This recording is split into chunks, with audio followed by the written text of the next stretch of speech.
Good afternoon, ladies and gentlemen. I hope that you had a good lunch and enjoyed the lunch, but not too much, because we have two very interesting and excellent sessions for this afternoon. I hope you enjoyed the morning as well. I think it got us off to a good, positive start, talking about the future of the automotive industry, and then talking about what would be one of the big opportunities for China's automotive industry, the new energy vehicles. I thought there were two good sessions with some great speakers. And now for session 3, we are changing things a little bit. And if you want to keep up to date with the latest speakers and the latest news, outside in the conference area rooms, you will see some QR codes. And on those QR codes will take you to our website. So you will see the latest sessions, you will see the names and biographies of the speakers. You will find more information on the sponsors. So please use the QR codes to get the most up-to-date information on the conference. This session we've changed a little bit. In fact, we've changed a lot. We've decided to change the format, but also to change the topics a little bit. Instead of being specifically about automotive logistics, what we've decided to do is to get two speakers who represent a broader format. Our first speaker is a representative of the EU, the European and Chinese Chamber of Commerce, and can talk about how Europe and China can work together, but he's also a specialist in the trucking industry. And then our second speaker will be from outside, a logistics specialist, a logistics expert, but from outside of the automotive industry to see what we can learn from other companies. In this case, it's a retailer, kind of a clothing retailing company. But first, I'd like to welcome the first speaker of this afternoon, our keynote speaker, Mats Harborn, the Executive Director from Scania Group China Strategic Center. Thank you, Mats. Thank you. Thank you, sir. Well, good afternoon.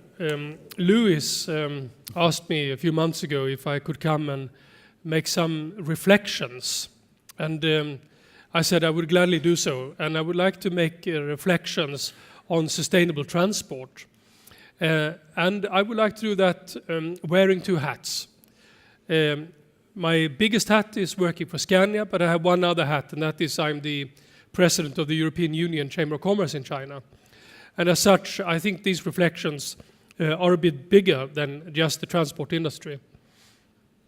First of all, we can conclude that society needs transport. So what we all have a responsibility to do is to make sure that transports are conducted in the most sustainable way. Let me first then use my European Chamber hat and make just a few reflections on what's happening in the larger picture today. What we're seeing is a looming trade war between the US and China, and which Europe is also being dragged into. The ball is really in China's court. China started last year when Mr. Xi gave a speech at Davos to talk about further opening up and reform. And this was followed up by concrete documents issued by the State Council. So I think what we saw Mr. Xi do at the Baao meeting was to now make concrete the promises of open up and reform that he had talked about. Now, as a chamber, our role is to keep pushing for more reforms and more opening up of markets and fairer competition. That's our main task. That's why we were founded. And now my reflection starts. I think we have a new task, which has dawned on me since just the last 2 years. Being in the trucking industry, I felt that since 2004 up until 2015, I could have very strong opinions about where China should be heading in its transport and logistic industry. But in 2016, we started seeing that China became very innovative in all areas, including our area of transport and logistics. In 2017, I and my team, we became almost quiet. We felt that we needed to keep a low profile to understand what's going on in China. Now we are coming out of that period, and the reflections I'm going to make today are to show you how we are trying to wrap our head around all the developments that are happening in China in the field of transport. But the message that we as a chamber now need to send to our member headquarters in Europe is that China is now an innovator, and China's gone from copied in China to innovator in China. This is going to be disruptive, not only for companies, but for whole economies, and it may even be so for countries. So our message to the European Union is, and to our member companies, don't be complacent. Our message to China is that with the developments that we have seen in the last 5 years, China is becoming seriously competitive. It won't serve China anymore to protect its industries. It will serve China to open up for more competition, and Chinese companies are ready for that. An example of what is happening is the recent announcement that China is now lifting the 50-50 joint venture restriction rules. And one of the justifications was that increased competition will lead to more efficient Chinese manufacturers and will spur further innovation. The message to all is that in this new environment, we need to strive for global harmonization of standards. It will serve China, it will serve the rest of the world. And we need to make sure that we continue to see the multilateral bodies as the prime arena to solve conflicts. Now, my reflection today, based on that innovation and based on the fact that climate change is for real and that China is one of the signatories of the Paris Accord, I would like then to talk about what is needed. What is needed is to now actively work for further reduction of CO2 reductions. This graph here is actually my home country, Sweden, and we have shown that since the early 70s, it is quite possible to pursue strong economic growth and at the same time reduce CO2 emissions. And the same thing will be possible in China. And when China does that, it will have a tremendous impact of the global environment. Now, all this innovation and all these new technologies, what role do they play? Well, if you look at these two charts, perhaps a bit small, but they come from McKinsey, a McKinsey study. You can see that in the areas of connectivity, automation, electrification, smart mobility, there's been huge startup activities and investments. And there's a lot of activity, a lot of discussion in society about individual technologies. But I think we need to ask ourselves, why do we need these technologies? They are not an end to themselves. They are a tool. And they're a tool for what? Well, primarily, they are a tool for CO2 reduction. They're also a tool for us to be able to do more with less resources. On top of that, but I think these are more hygiene factors. We should, of course, continue to strive for less emissions, safer transport, more economically viable transport, more sustainable also in a social sense, and we should provide more convenience to buyers of transport services, be it for goods or be it for passenger transport. With that said, I now want to focus on the CO2 reductions and how to use less resources. And I'm sorry to use such a simple graph, but when I try to understand what's happening, I've ended up in that you can put all these technologies into these two simple legs of a diagram. What we're striving on towards is, of course, to achieve completely CO2 neutral transport. And here I'm talking from the angle of transporting goods or people. We want to achieve that with total CO2 neutrality. Some countries have set up very ambitious goals. My country, we're talking about achieving this in 2035. On the other axle, we're talking about achieving 100% utilization rate of vehicles and equipment. And here, we need to get that because the manufacturing, the maintenance, the scrapping, and the reuse of equipment is consuming a lot of resources, but also a lot of energy. So when we make a life cycle analysis, we realize that the way we use equipment also has huge impact on the CO2 calculation.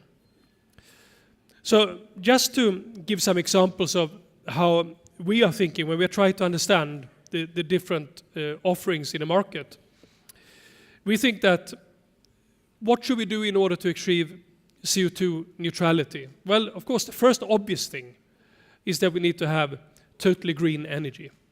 That would be solar energy and wind energy. Second best is renewables, such as biogas, biodiesel, and so on. If we can combine either a fossil combustion engine with hybrid or with bio, we get also great reductions of CO2 emissions. Then we need to look for the fuel efficiency itself of the equipment. That's the internal combustion efficiency, but we're also looking at how to reduce various forms of friction of the vehicle, rolling resistance, air resistance, other kinds of resistance. What we also want to get is through better flows in traffic. We want to have even speeds of the transport. That also maintains a lower fuel consumption and hence lowers CO2 emissions. The longer vehicles we can have, the more goods we can transport per each engine. And what we actually want to do is to reduce the number of engines on the road, be it a combustion engine or be it an electric engine. And at the bottom of the list, we also have start-stop mechanisms. That means that when the vehicle is stopping, it shouldn't be emitting any CO2s. Now, the ambition we have is to, in a feasible way, move towards absolute CO2 neutrality. That is a long journey, but that has to be on top of our agenda. On the other axle, we have the utilization. We want to make sure that the transport equipment is, well, in the optimum life, it should be used 24 hours, 365 days. And it should be transporting something meaningful all that time. That is 100% utilization. Now, maybe this is a utopia, but that is what we need to strive for. So here we're talking about how to increase the filling rates, how to make sure that we have maximum uptime, how to have the highest utilization rate of the vehicles. Here, the key thing is to broker the buyer and the seller of transport services. That can be manual or it can be automatic. And we are seeing embryo to apps that are helping to broker the sale and the provision of transport products. But this is one of the key technologies, actually, for us to achieve the high utilization. Then we have autonomous techniques that will make it possible for us to run the vehicles without being dependent on the driver. Or we can have situations where we are using platooning, which on the one hand is reducing air friction, so it actually helps to reduce CO2 neutrality. But it would also make it possible for the driver to count the resting time in the cab as real resting time. And thereby, we extend the hours by which each driver is using its vehicles. Then what we can do, we can also think of dual or triple use of equipment. We can be moving, for example, if we talk about car transport, cars in one direction and goods in the other direction. If we talk about city transport, And I'll come back to that. But we can even imagine that we are using one kind of transport platform to transport people daytime, goods in non-peak hours, and perhaps waste in night hours, using one single platform. We can also think about creating bus systems for cities where we have a combination of fixed routes and dynamic routes, which would also help us to increase the utilization rate of buses in this case. And when we're talking about new drivelines, for example, electric vehicles, one important thing here is, of course, how long time will it take to do the charging? For every minute, every hour that we are waiting for charging our batteries, we are losing uptime. Same goes for fueling of diesel or of biogas, or in the future of hydrogen. Now, if we put this in this graph, what we see today is that a normal passenger car driven by petrol is not CO2 neutral. It has a lot of emissions. And also it's not very well utilized. Cars stand still more than 95% of all the time. Well, when we then go to rental, each car is used a bit more, but they are still not very much better when it comes to emissions. Taxis are used basically 24 hours a day, so they have very high utilization. If you look at CO2 emissions per passenger, of course, a bus is much better because we transport many more people per engine. And if you look at the utilization, of course, a bus is running normally in a city around 12 to 16 hours, so fairly good utilization. If we move into the future then, if we were today to replace petrol by biofuels, we would lift all these cars, be it car or car rental. Now I've also introduced car sharing here, which is a way to further increase the utilization of cars. And on the right side we have taxi, and in China we have Didi. And Didi, of course, is a way of brokering between buyer and seller of transport service. And the bus has moved up further because we are now using biofuels. At the top right end, if we think about city transport systems, we could have a completely autonomous mobility system which is running 24 hours a day with high utilization rate and which is powered by completely CO2 neutral drivelines.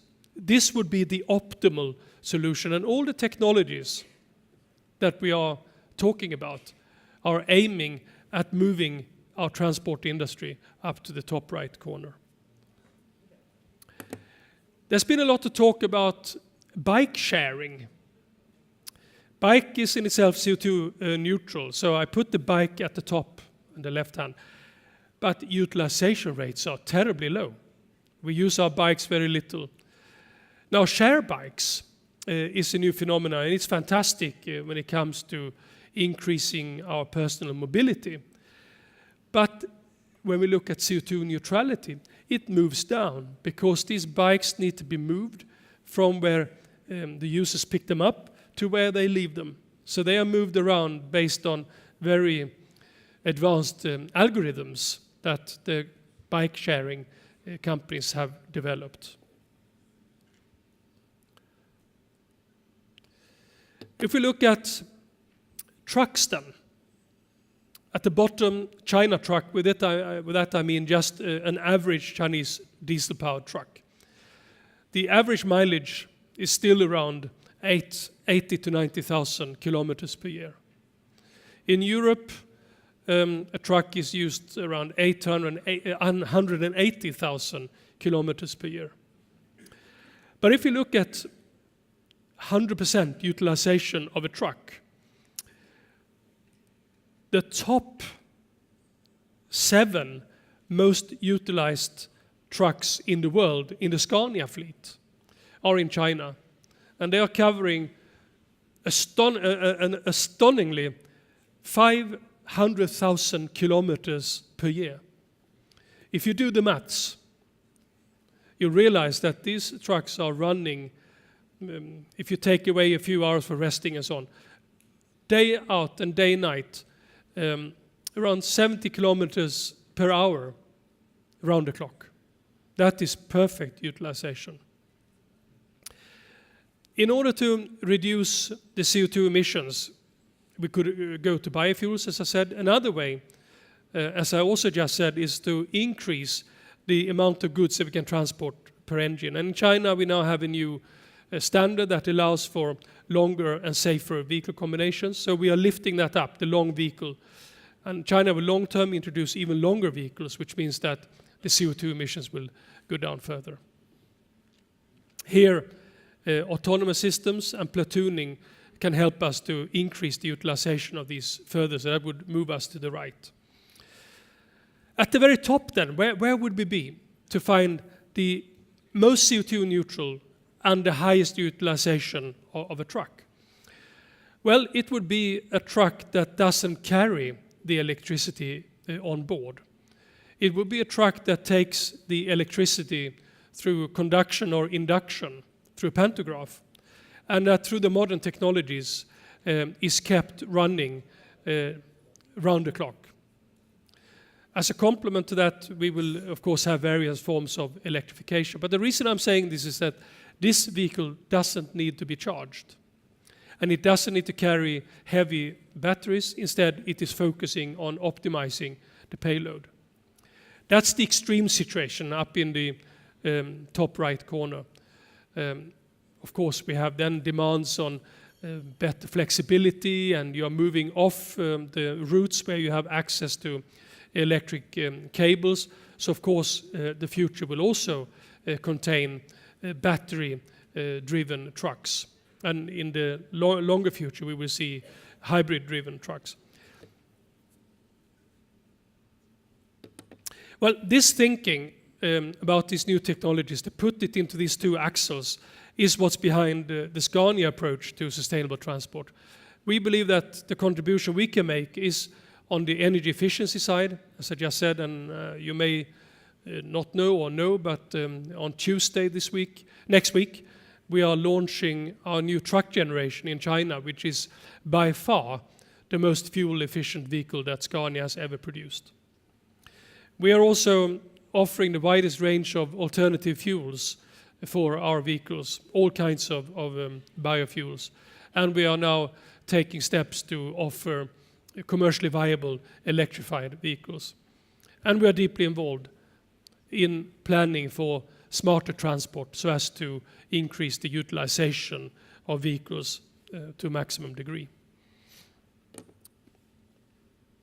So when we look into the future for sustainable long-distance road transport, we are thinking about 100% electric vehicle with optimized and automated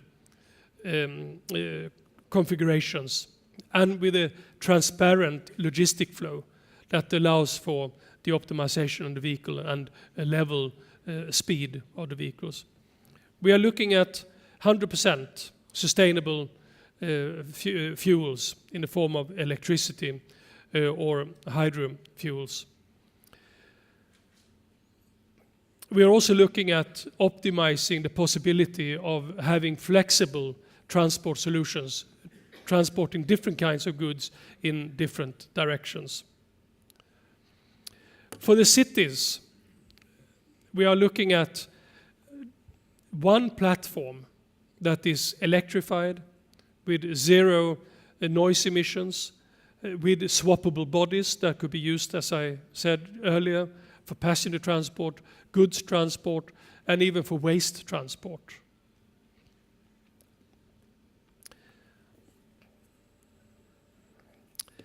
Now I'll put on my chamber cap again to round this up.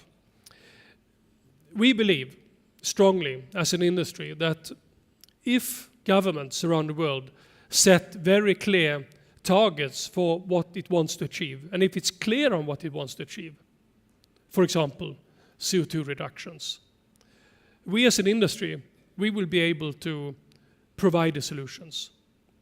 Of course, we need guidance in the form of regulatory frameworks, and sometimes we need push by stricter standards. But as an industry, we are calling to legislators in China and around the world that involve us as early as possible in the drafting of new regulation. Involve us as industry as early as possible in drafting of new standards. And make sure that from the date of introducing a new regulation or a standard, there needs to be at least 24 months from the introduction of a new regulation until its full implementation. If we don't have that time to prepare, all regulation, all standard will be implemented in a very unprofessional way, and it will be very difficult to enforce such new standards. So this is our main call, and this also falls in beautifully with the new signals that we are hearing from the Chinese leadership that wants the market to really play the decisive role in resource allocation and in coming up with the solutions for society. So as a chamber, we are asking that we and our members are involved as early as possible, also here in China, discussing new rules and regulations. So those were my reflections on how to build a sustainable transport system. Thank you very much.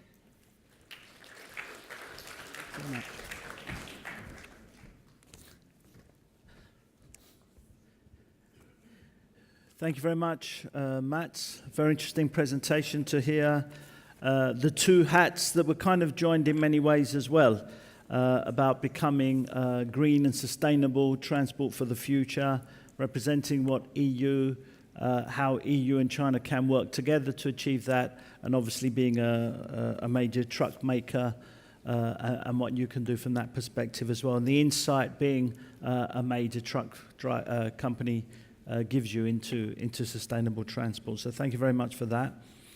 Next up, and there will be questions at the end of the session for both of the panelists. Next up, we're going to hear from a completely different industry. This is from kind of a sportswear, clothing, apparel, national retailer. I think they've got over 7, for us who are not maybe from China, I think the Chinese will know the company, but those not from China, 7,000 outlets, so that's quite a big community to serve. And also national team sponsors of their kits around the world as well. So I'd like to welcome to the stage their Vice Logistics Director from Hongxing Erke Group, Ma Xin. Thank you, Mr. Xin. Thank you. 各位嘉宾，大家下午好。 Okay, good afternoon, everybody.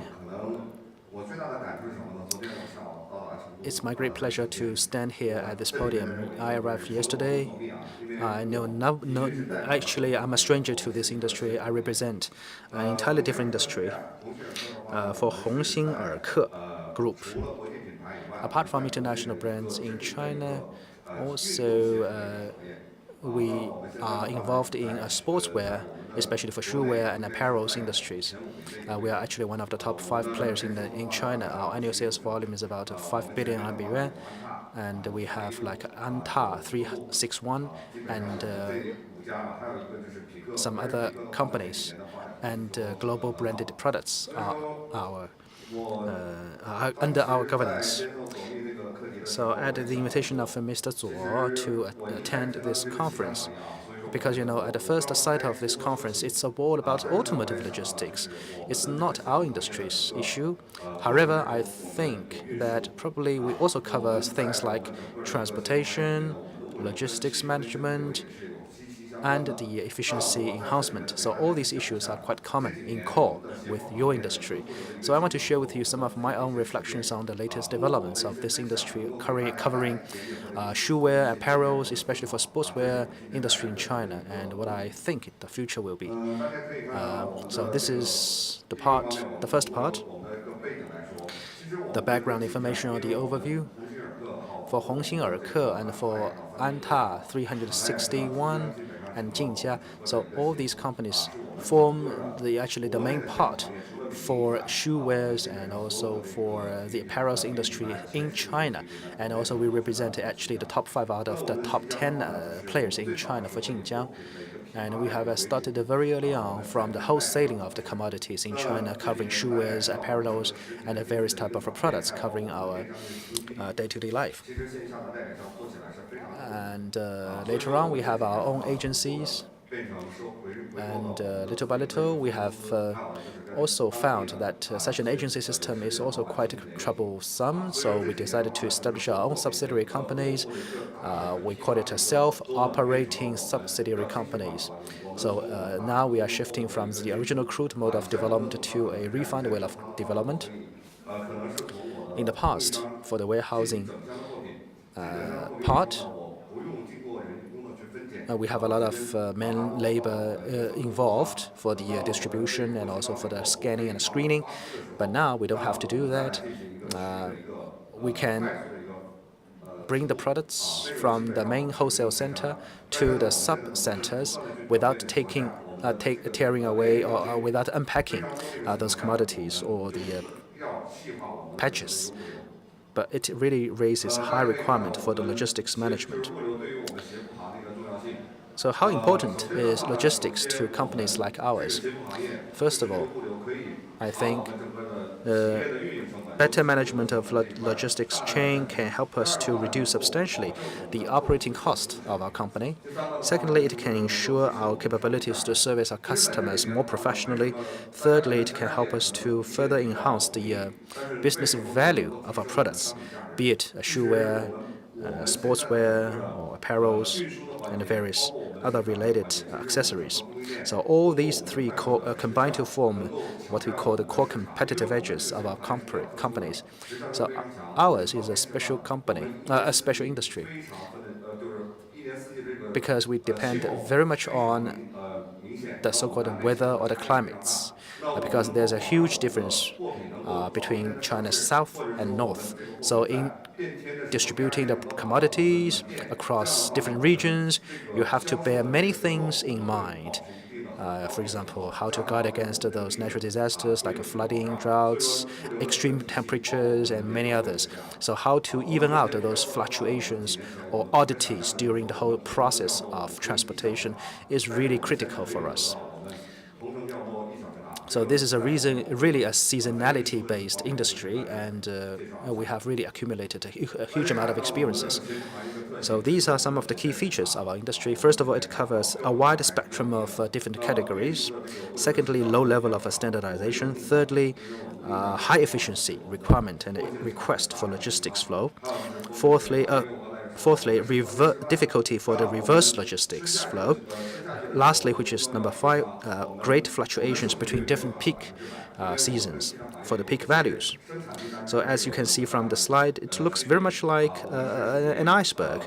Apart from what you can see above the water, which only accounts for about 1/10 of the whole mountain, maybe the majority of the difficulties are left unseen, untouched, and unfelt. So all these 5 are what you call the superficial difficulties, let alone those hidden difficulties that I won't come to details given the time limit today. For example, if you want to buy a T-shirt, well, it may cover different sizes, like from small to medium to large to X large to XX large or multi-X large. And also for different sizes, maybe it will have different requirements for sending to different areas, covering different demand areas. And so these different fluctuations, as a result of the different requests or demands from different localities, may be quite troublesome for us. And also for some really thick clothes, it's even more keenly felt. So these are the core things that we have to break down over the past few years, and they are the very basis upon which we can establish our core competitiveness. So now let's come to the second part, which is how we distribute our network for logistics flow. This is the natural journey that we have traversed from year 2009. Before year 2009, that's the first stage of phase 1, which is really a low level of development. We resort mainly to wholesales, to the addition of some provincial level sub-warehouses. The second period covers the period from year 2009 to 2012 as a result of the e-commerce business. So we decided to do more outsourcing, and the offline logistics management requirement has been increased to a new high. At the time, it is what we call a demand-driven industry. However, later, after some new policies were implemented, we have seen new challenges. The entire industry is under some new and fresh threat. So how to recarve the niche of the market among different players? We have to raise and launch new actions. Since year 2012 to year 2016, there is a huge demand for the reduction of inventory and better control of the warehouses. So we decided to do more integration of all the warehouses, and we decided to move towards the area in which we call regional warehousing model. We started very early on from the northeastern part to the southwestern part, up until the eastern part of China, up until further down to the southeastern Asian countries.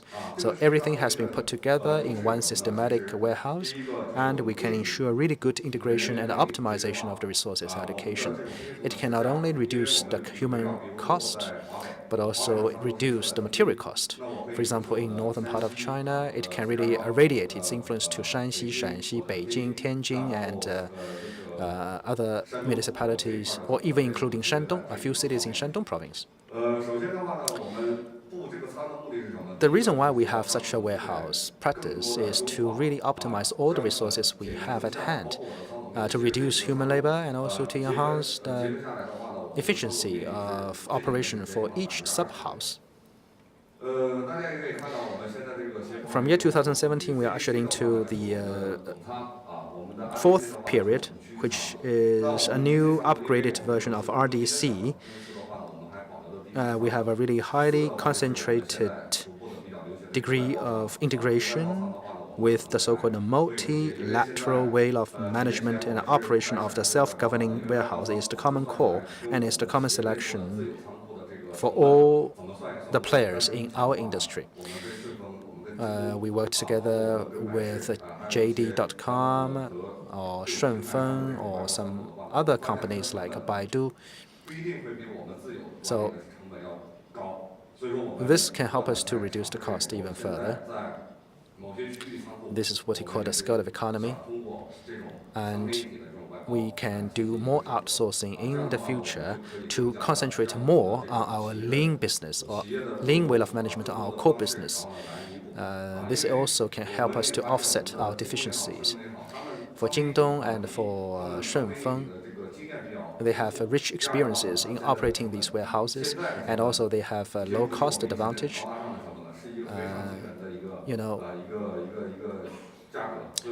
The cost reduction is really huge, so you can take a look at how substantial the cost reduction can be in the later half of my presentation. This is the traditional layout of the distribution network of our logistics from CDC to RDC and to our own self-governing DC and outsourced warehouse. And this is also something that we want to have a new breakthrough. During the shopping day, which occurred on each November the 11th every year in China, this is really a shopping spree date, a huge, huge date, what we call the shopping frenzy for all nationals in China. So really we are under huge pressure because, within only one day we have dispatched around 300,000 pieces of batches of commodities. So we have to work around the clock by working 3 shifts per night. That means for each warehouse, around 4,000 people work in one warehouse, operating for the screening, selection, distribution, and logistics management over one day. So it is likely to be even busier in the future because this November the 11th date become a common shopping date for all Chinese people. So we can really imagine that if it is timed by the scale of economy, the final effect can be really huge. and out of expectation. So we have to really do more to cope with the future rising demand. And by further expanding to some satellite warehouses or some so-called cloud warehouses, by making better use of the clouding technologies and computing technologies to do more smart calculation. For example, if you have the warehouse in Xi'an, well, it can not only resolve the issue for a specific place, but also radiating to all the sub-localities around this big place. We call it a satellite wheel of management. Hongxing Erke really has done a lot, as I said, to increase the warehouse coverage and to reduce substantially the human labor involvement. Originally, we have to send from the central warehouse to the RDC warehouse, but now we don't have to do that, and we can do more channels, integration, and optimization. So direct delivery or the direct distribution operation becomes an even more keenly felt demand for our industry. So this can help us to reduce the turnover rate for the products and goods among different outlets and centers. This can help us to enhance the working efficiency and also the market value of our products. For direct delivery, it is what we call the locality-based direct delivery expertise expansion. Whenever we got an order, well in advance, before we get the order, all the information can be well fed back into our system, and this system can really do more smart selection of the distribution of commodities among different centers or sub-centers to ensure optimize the wheel of distribution without losing any time and wasting any materials on those unnecessary links. So this is something that we are trying now. Currently, our central house is really for the reception of the first batch of goods. So far, so good, especially for this year. By this January, we have really seen good results. From Guangdong to Fujian, even if they are two adjacent provinces, but still there's a long distance. For our Guangdong sub-company, they have diverted or relocated a warehouse from Fujian to Guangdong province. Originally, the goods started its journey from Guangdong warehouse to all outlets. It took around 3 to 5 days to finish the whole journey. But now, we have taken everything back to Fujian by making use of the Jingdong warehouse. So by making use of the Jingdong warehouse, all the Fujian-originated products can find their way to the outlets to around only within 1.94 days, which is much shorter than 3 to 5 days in the past. So within less than 2 days, we can shorten the time span for the distribution and delivery of goods from one place to another. This is what we call the flexible reallocation and re-management of the warehousing facilities. So this is really effective and quite serves our purpose really well. Talking about the logistics technologies, we have SAP, EPOS, and E3 system. We have over 7,000 outlets. It's a huge number. So SAP plus EPOS plus E3 is the main core, covering all outlets. Secondly, for warehouse management, we have RF and APP.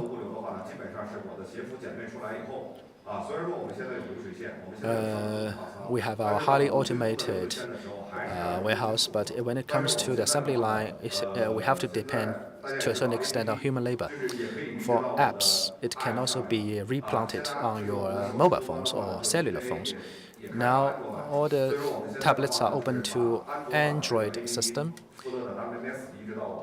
so we can really duplicate such a practice on our terminals, and what we need to do is to wear with us a Bluetooth facility at the terminal to get all the information. And also thirdly, which is the express delivery information system. For TMS is also a big plus. We work together with Shunfeng and Jingdong. Well, after collaborating with Jingdong and Shunfeng, we found that their back office system are very strong. So we're now working with Jingdong and Shunfeng, and we integrate our digital platforms with their digital platforms. Well, in the future, we're going to establish an TMS central control cloud platform. Other dynamic data will be captured by this cloud.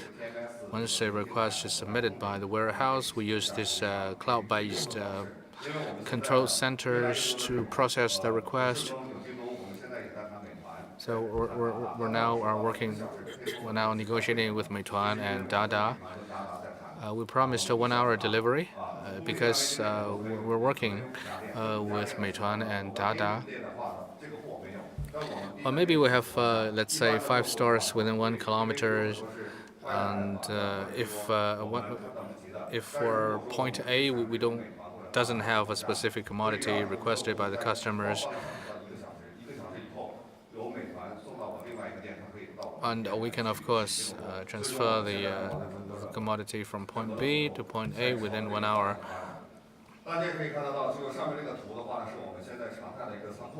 This is our warehouse.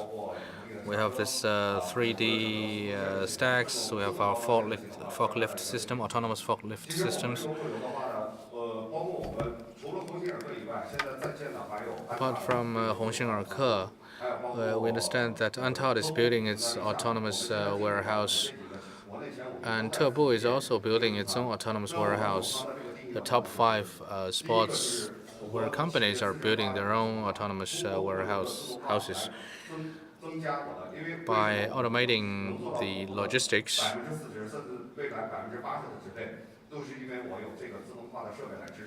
we'll be able to support 40% or even up to 80% of the direct distribution of the products to the customers. Well, by the massive application of automation technologies, we can reduce the use of labor power. This is the upgrade of our logistics system. Starting from the end of last year, we upgrade TMS. We have our own proprietary vehicles.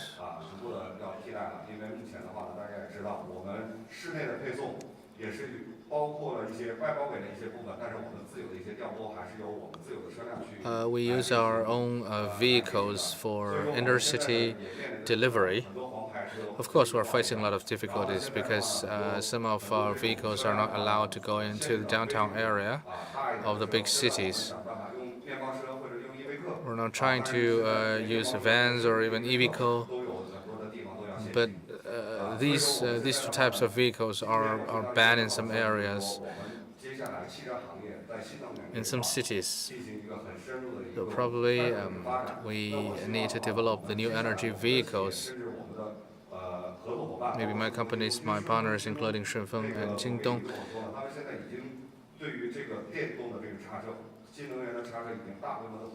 well, they started to deploy the electrified forklift in a massive way that helps reduce the CO2 emission. We are trying to bring down our environmental impact gradually. For Hongxing Erke, logistics takes up 95% of the cargo transportation. 3% of the cargo is carried by train, and 2% of the cargo is carried by ships. 95% of the cargoes are carried by road transportation.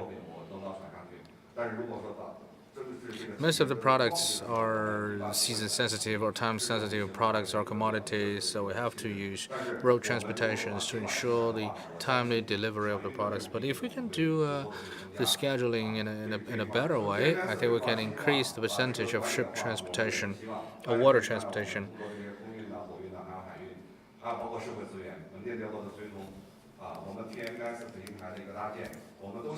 Well, through the upgrade of these platforms and systems and the application of various types of technologies and outsourcing,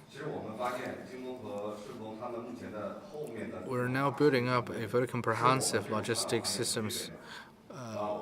After collaborating with Jingdong and Shunfeng, we noticed that their back office systems are something that does not exist in the industries where my company operates. What we need to do is simply to submit our data to Shunfeng and Jingdong. They put your data and your statistics into their systems, and they can give you and submit you a comprehensive report telling you where you should stack up your products and commodities, where you should build your warehouse. So we found that there is an urgent need to upgrade your information systems or platforms. This is the future trend for my industry.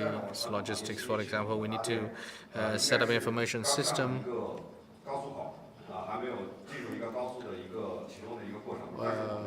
We have started to build this information system, but we haven't finished building it yet. The introduction and the investment in the automation system is also very important for the shoes and clothes logistics industry. Don't forget, we need to share our social logistic resources with other users.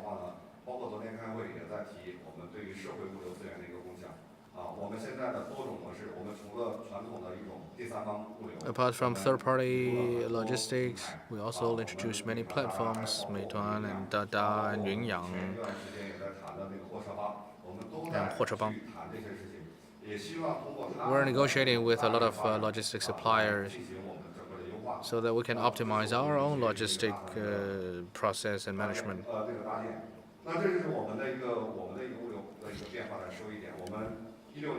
In 2016, the headcount in logistics reduced by 15%. Compared with 2016, our warehouse area is reduced by 20%. And I believe that the per capita efficiency should increase by 30% in 2017 compared to that in 2016. You can see we reduced the headcount, we reduced the warehouse area.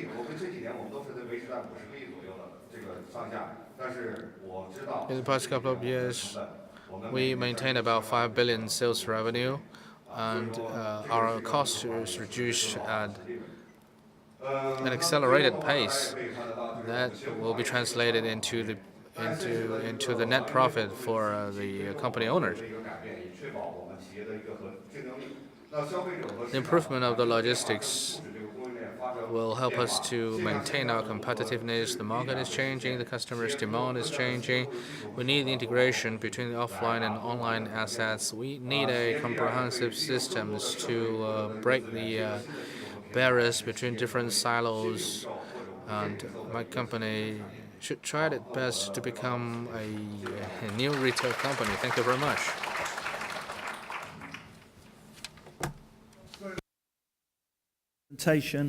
And it was good to hear from another industry. You could hear some of their challenges, different, still urgency, still efficiency, still cost reduction, still environment issues. But I think it was very interesting to hear some of the different challenges.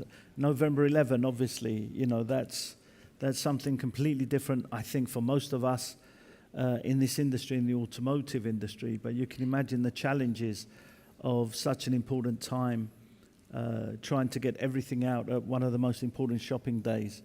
So very, very interesting presentation. So again, it's time for the questions and comments from the audience. So again, I will give you the chance. If you have a question, please raise your hand. Wait for the microphone to come to you, and then ask your question. So does anyone want to start? Okay. I have and don't worry if you don't ask questions, I have a lot of questions, so you are not going to the coffee earlier. So if you have questions, you don't be scared to ask them. And my question really to Erke is, how do you have an idea of what you think of the automotive industry's logistics? Do you think in the retail, in the sports industry, we can learn a lot from automotive? Or do you think Automotive can learn a lot from your industry.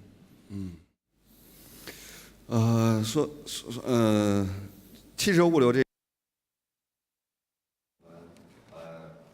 交流的比较少，而且我们这个属于跨行业。 Well, I think this is a cross-industry communication. 是接触了我们第三方，因为我们第三方的话， Talking about logistics, we had a lot of engagement with third-party logistics. 这种汽车我们是比较了解的，但是对于 We know how they operate. We know how they manage their fleet. 一些运输有些运输那我们对于我们第三方的运输方面的一些供应商，那我们是这么理解的就是他们 Our understanding of our third-party logistics supplier is that most of them are still very traditional logistic providers using traditional vehicle fleet. 汽车的物流的发展，为我们企业能够更多的降低成本。 So the development of the auto logistics will give rise to some new type of vehicles, logistic vehicles, that will help us to reduce the CO2 emissions and cut the costs in logistics. 也是希望我们这个国内的车辆能够尽快的把这个物流的时间加长。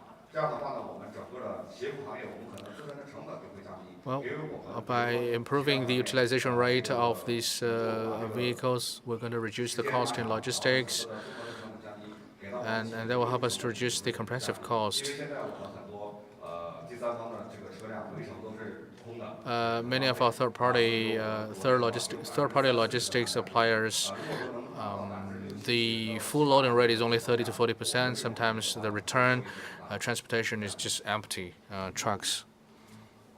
And do you benchmark your logistics with, or who do you benchmark your logistics with? Speaking to some people at JD.com, they are very advanced, more so than some of the companies that we know in the West. So do you check with, I don't know, the big sports retailers or with Nike or Adidas to compare yourselves? Do you learn from them, or do you just really focus on China? 是这样子， Talking about Jingdong Logistics, well, it is a platform. 为我们整个的社会来建立一个整个的平台。 Well, indeed, it is a platform open to all industries. 我们是针对我们企业自身。 Our own logistics only caters to our specific needs. For Hongxing, Erke, we try to establish ourselves as a renowned sportswear company in China. Logistics is just part of our business operation. 希望像京东这种物流平台，我们来合作。 Well, probably we're going to carry out more collaboration with Jingdong logistics platforms. We integrate their resources with our own resources. We're not going to make huge investment into the equipment and facilities as Jingdong, as JD. JD is a pure e-business platforms. We're in a real business. 向他去要求他的服务他的服务给了我们使用，而不是说 We outsource our services to logistic services to JD. 阿迪达斯，我们对于 Talking about Nike, Adidas, I think yes, in terms of logistics, we must benchmark ourselves to them. Well, at least our competitiveness of the logistics must be at par with the aforementioned names. As to JD, we will make full use of their logistic resources. There's a question towards the back there.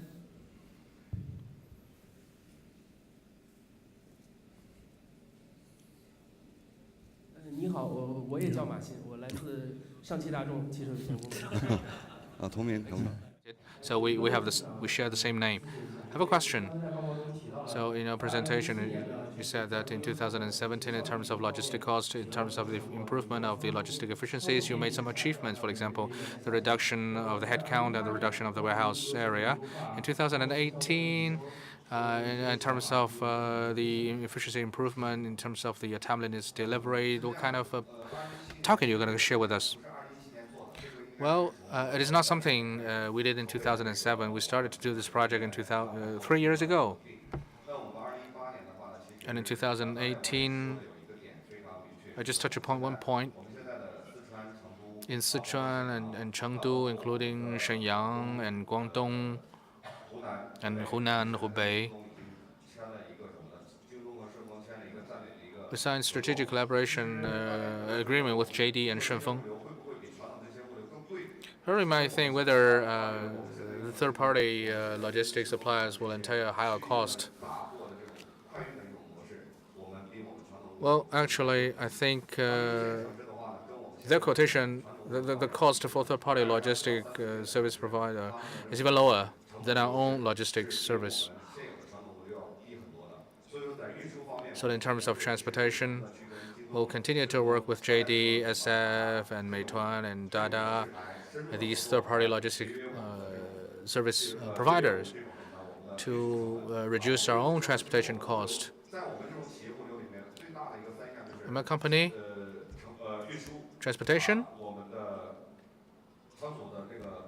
warehouse, and the headcount, labor cost are the three most important components in our total cost.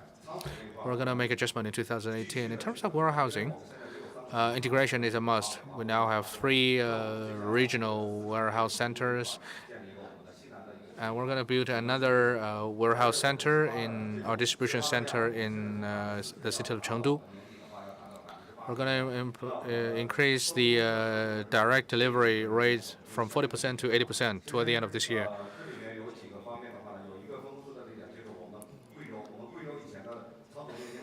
Well, in the city of Guizhou, our warehouse area used to be 5,000 square meters, and now it is cut by half because we introduced the automation technologies so that we can reduce the warehouse area to serve the same purpose. So by the integration of the resources from the regional warehouse centers that help us to reduce the warehousing cost. In 2018, we spent no effort to achieve the above-mentioned targets. Thank you. Is there anyone else called Marcin who wants to ask a question? No. Okay, this one first. So there's a question here. And of course, if there is anyone called Matt Harborn, you can ask a question as well. Charles Wang from Global Goodwill Logistic. OK， 那个马先生，您刚刚提到外包仓啊，现在渐渐的多用了啊。后来你在 conclusion 的时候，你有提到集约型的大仓自建。You're going to build your own warehouse. So how to compromise these two approaches? Talking about the cloud platform, can you elaborate on that? Talk about reverse logistics. You said that it's becoming more and more difficult. Can you give us some details? Strategy planning and also 2 to 3 years vision, which we do appreciate. I also want to get further comments from you later on. Thank you. 是这样。那回答第一个问题就是说，我们现在 to our first question. In Fujian, we're building our central warehouse. But for other warehouse, for example, the warehouse in Hubei and Hunan, we decided to outsource these 2 warehouses. Because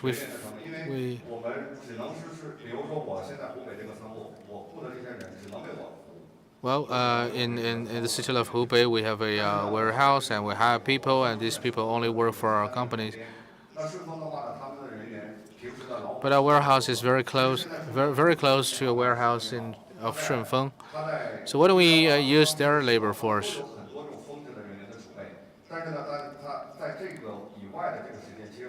During peak shopping seasons, Shunfeng and JD, they will hire a lot of extra hands to take care of these logistic issues. But during normal times, they have a redundant in the workforce. So why do we make use of their workforce?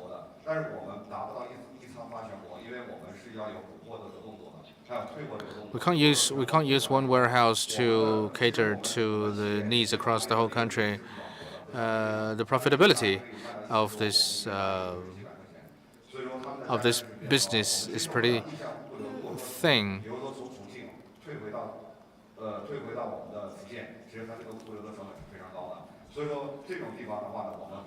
So because of this very thin profitability, we can't take reverse logistics, because the reverse logistics will entail a very high cost.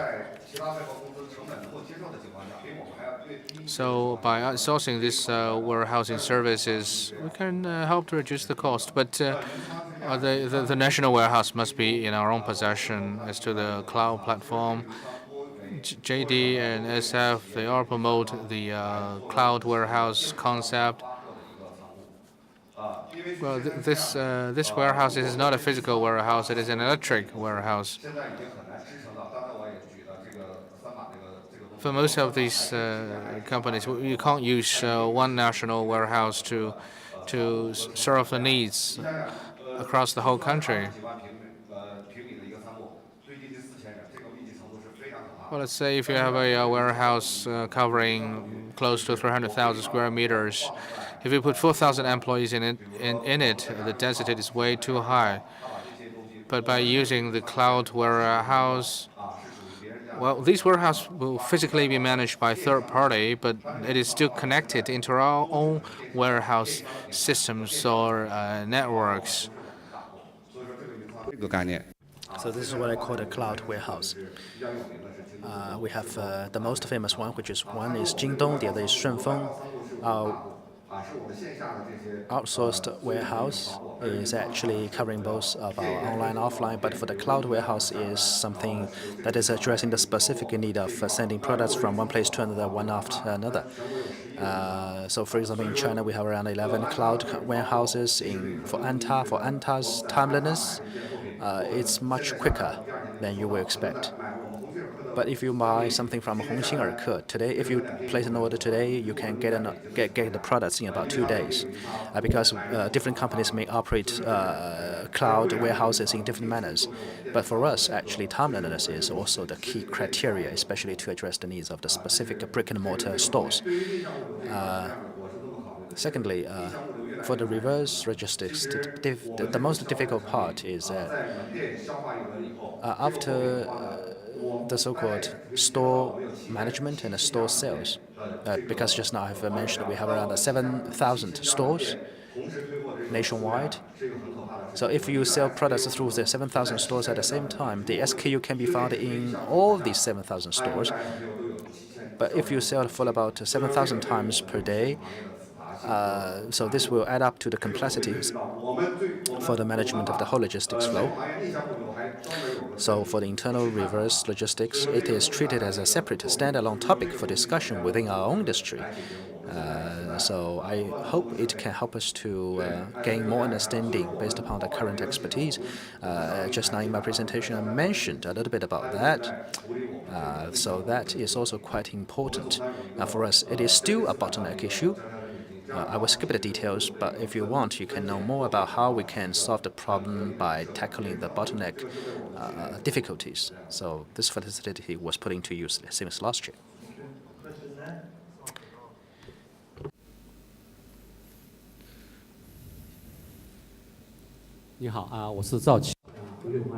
My name is Zhao Qi from Henglü Consulting Company. My question is for Mr. Ma Xing. You mentioned a lot about Jingdong and Shunfeng. Can you comment on whether you have put in Cainiao as another reference? Yes, for Cainiao, actually, we have also made some contacts with them. But they have a totally different model from Shunfeng and Jingdong. For Cainiao, they are also deploying their own warehouses, but the critical differences lies in the so-called intra-city distribution. I can give an example. For example, for Cainiao, what they can do is, for example, you have a lot of beehive convenience stores or whatever. Originally, we have the tier 1, tier 2, and tier 3 agents up until they sell all the products to all the convenience stores or CS stores. For Cainiao, they tell you they don't have to go through the tier 1, tier 3, tier 2 system. I can do many things for you. For example, I can get one thing in whole batch from one store and also can sell everything through all these CS stores. For Shunfeng, they have the traditional logistics platform. Originally, they'd work on their courier services or express delivery services, but now they're expanding their service plans. For Jingdong, they are permeating from platform to offline.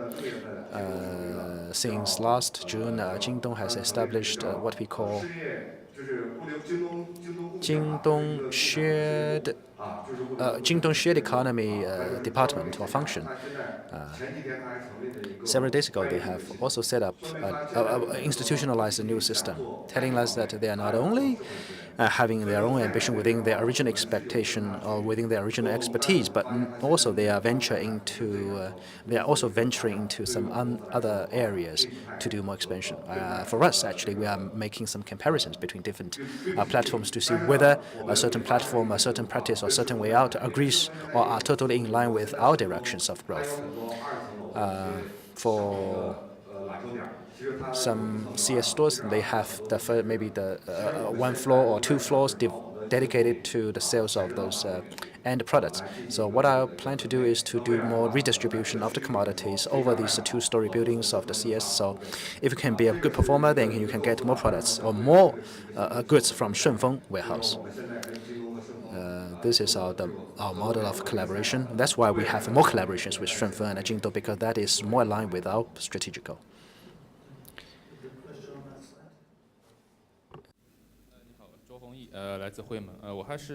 Also, question for Ma Xing. Just now you mentioned about the cost of the outsourced warehouse, which is much smaller than your own self-governing warehouse. But do you think there is a critical mass beyond which the cost can be higher than that of your own warehouse instead of lower than your own warehouse? So probably you are very interested in our industry, right? Instead of your auto industry now. So, well, it's a joke. So back in year 2013, in the eastern part of China, we have really an outsourced warehouse around 8 years ago. 6 or 5 years ago. We have outsourced a warehouse to the third party, but we found that yes, indeed, the cost is really low, but the reputation of that company is not that high. The biggest feature of our industry is that our turnover rate is not that high. We are not fast consumer goods. The consumption rate or the turnover rate is not high as you can expect. Several days ago, with Baishen and for Shunfeng, we are talking about warehousing issues. After we have done some calculations, they thought that, well, it is worth the trial. We can help to reduce the cost. We can do more to work with you, because for shoes or shoe wears or sportswears or for apparels, it can be as specific as to one piece of clothes or one piece of shoes. So it can be really as precise as possible. The production volume can be around 100 million RMB for each warehouse. But for warehouse, if it is not that big enough, I don't suggest you can do more outsourcing, because, as you mentioned, there will be a critical mass beyond which probably it is not worth the trial. So more advantages will be more apparent if it is less than a certain scale. Hopefully, it can be kept within a certain scale with what we call the ideal range of acceptability, where you can really do more within your own area. So indeed, there is some boundaries. For us, just now you mentioned about the value or the interim value. For our industry, our industrial volume, as I mentioned, if it is somewhere around 100 million RMB, I suggest you can do so. Okay, then one more question from me, actually for Mats Harborn. It's about the Chinese trucking industry. The Chinese government is encouraging better quality trucks and trailers for the automotive industry with the GB 1589. And I'm not asking you to do an advertisement for your competitors, but how is the Chinese trucking companies? Is the quality getting better? Are they improving? Are they becoming world-class? And what does this mean for Scania? Well, definitely. I think with the new 1589 and with new emission regulations, and with access to so much new technology through sub-suppliers, the Chinese trucking industry is moving up the value chain. So are the trailer manufacturers. So I've said for quite a long time that just 5-10 years ago we would divide the market up into low class, mid-end and high-end. My view is that when we get into 2022, all manufacturers in China will be producing high-end vehicles. And the only thing that is left now is for the government to make sure that all the companies in China, be them domestic or international, are competing on exactly the same terms. Because, as I said in my short address, we've come to a point where more competition in the market will lead to more improvements and more innovation, and that's where China's come at. And the 1589 played a very important role in that turnaround. Likewise, I think the 1589 will also, for the automotive transport industry, also be a watershed moment from volume transport, low quality, to high quality, high value added transport, which is forcing each company to look more at the continuous improvements that Mr. Ma just has told us about. So I think we're seeing the whole industry, manufacturers, transport and logistic companies, rapidly moving up the value ladder. Okay, thank you. And it's funny because earlier we had a question from Marcin for Marcin. I've just had a question from someone called Yakumi, which is my name. It's actually from Mrs. Yakumi, my wife, saying, can I have some more money, please? So maybe this is a good time to end this session. I hope you enjoyed the panel discussions. I thought both of them were very interesting, a little bit different, and I'd like to thank them for this great session. Thank you very much.